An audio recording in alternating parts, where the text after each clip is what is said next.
Mami na, usap-usapan ngayon ang Facebook post ng isang pare kung saan nakasaad na siya ang nagbinyag sa unang anak ni na Erich Gonzalez at asawa nito na si Mateo Lorenzo.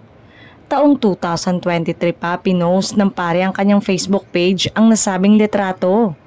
Naging mistulang waiting game sa fans si Erich Gonzalez para sa kumpirmasyon ng aktres kung ikinasal na nga ba siya sa long-time non-showbiz boyfriend at ngayon ay nadagdagan pa dahil sa di umano'y nanganak na pala ito.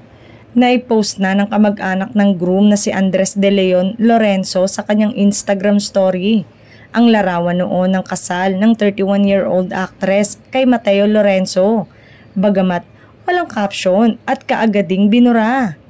At tulad sa naisa publiko, buwan na wedding bands o papel na anunsyo ng simbahan. Tugma ang wedding venue sa St. James the Great Parish sa Alabang, Muntinlupa City. Kulay black and white ang nasabing larawan pero malinaw na nakasuot ng barong Tagalog si Mateo katabi ang kanyang bride sa harapan ng altar. Taong 2018 nang inihayag ni Erich o Erica Crisel sa tunay na buhay na siya ay single but not available. Sa sumunod na taon naman, nang aminin niyang poprotektahan niya ang bagay na ani ay something so precious and beautiful. Sinasabing negosyante at anak ng presidente ng isang tanyag na food franchise ang napangasawa.